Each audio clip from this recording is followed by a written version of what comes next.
This is something that's super important, and I don't think a lot of people walk up to tabletop gaming and they're like, ah, it's just a game. That's right, it is. But to your character, it's not. To your character, this is real life for them.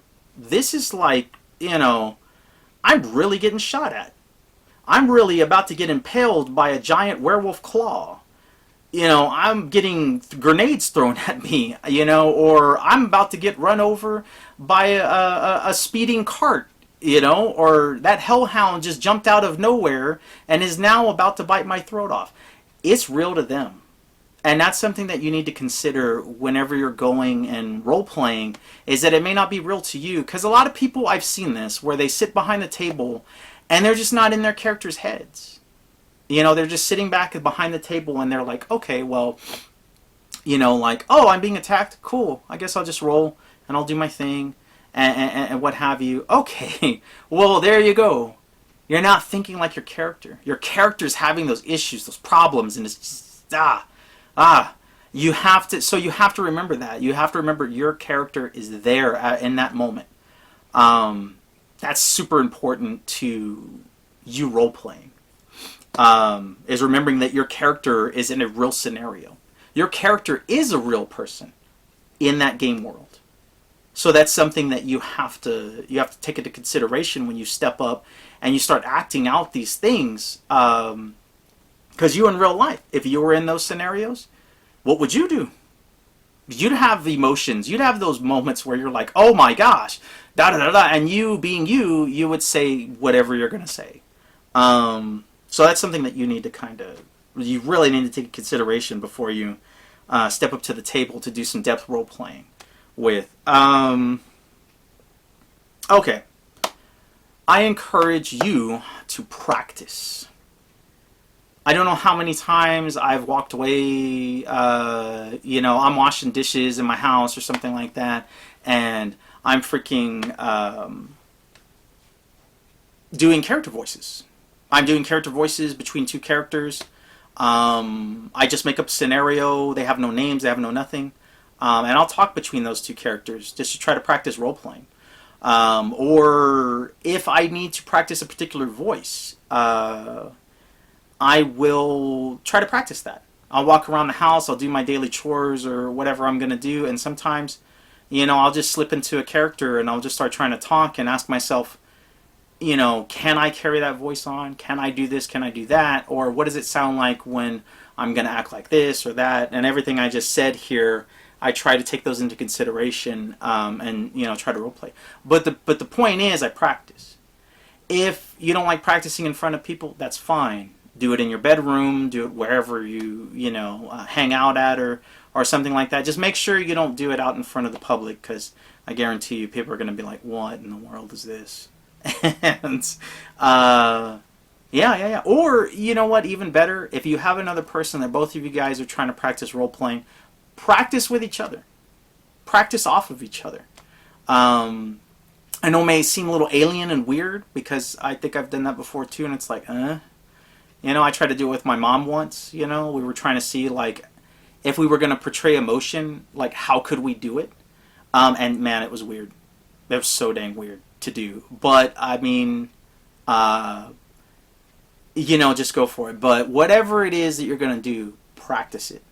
That way, when you get to the table, you'll be more prepared. You won't be so like caught off guard or like, oh wait, I don't know how my character would sound doing this thing, and that'll help you get to know your character, because that's something that's important too. Is getting to know your character, knowing what makes them tick, and everything that they have and who they are. That's something that that's something that'll help you do that. I think I've already kind of said this, but don't be afraid to roleplay. There's a lot of people out there that are like, I don't want to. Are we not playing a role-playing game? Now, I mean, I guess you don't have to, but goodness gracious, I guarantee you, it'll make your life a lot better. A lot of the people that I've talked to, they say that it's very cathartic for them. Sometimes, they get their aggressions out. Again, in character form, not in their own thing, but they basically filter their emotions through their character to a moment, and then they role play that out. And they role play it as if their character was going. And for them, they say that, they walk away from the game feeling good, feeling better than when they came, because they role played. I guarantee you, though, if you really get yourself involved in some good depth role playing, you'll walk away with memories that go far beyond just going to a table and playing a cool game. This will be like, dang, I had a moment. And for years to come, you'll look back at that and you'll say, dude, I had a moment and I made that happen because I stepped up and I role played, and this was the freaking one of the coolest feelings. Is a feeling of excitement or a feeling of, oh yeah, I got angered and raged and whatever. There's something else I didn't put here, but I'm going to specify it now. When you step into this realm of depth role playing, remember to walk away. Your feelings that you put in there are your character's feelings and not your own. It took me some time, because what would happen is in real life I would get the emotions of my character. In fact, I still do it. On the inside, a lot of times my character's depressed, I'm depressed. If my character's stressed out, I'm stressed out. If my character is, angry about something, I'm angry about something. But it's not something I do on purpose. It's just something that happens to me. But over the years, what I've learned how to do is I've learned how to turn it completely off. I may have these emotions inside me, but I do not let it show on the outside.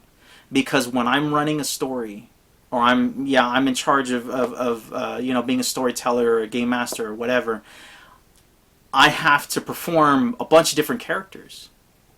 So that's something that you need to realize when you're doing that, because if you let yourself get consumed by your own character, don't, because you're not that person. If you do that, I guarantee you need to stop. You need to walk away from it.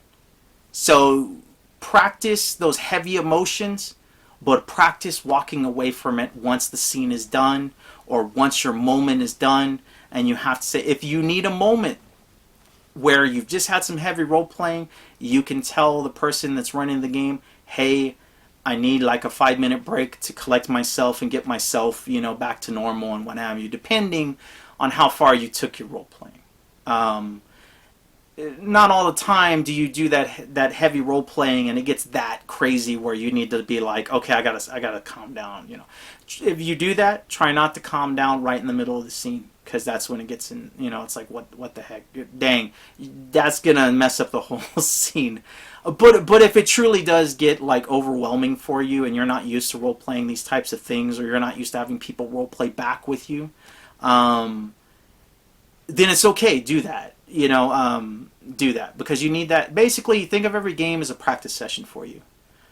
Try new things, move forward, see what works, what doesn't, learn your character, learn the emotions of your character and everything else, because I guarantee you're going to run into a dozen different things where you're like, oh crap, I didn't think about this. Because I do my NPCs that way, and I have to think right on the spot, how are they going to feel about this moment? Go. And then, but since I know them so well, and I'm almost living as them while I'm playing the game, then, I know, like, okay, this would probably be what their reaction would be. And then it's like, dang. Then it's all good. Okay. My last thing here on the list is, if you have music, try to capture the feelings of that music. I don't know what kind of music people play in the games or whatever, but if you have music that you think you can roleplay off of, because when you listen to music, there's a lot of things that give you emotions and feelings and all that type of stuff.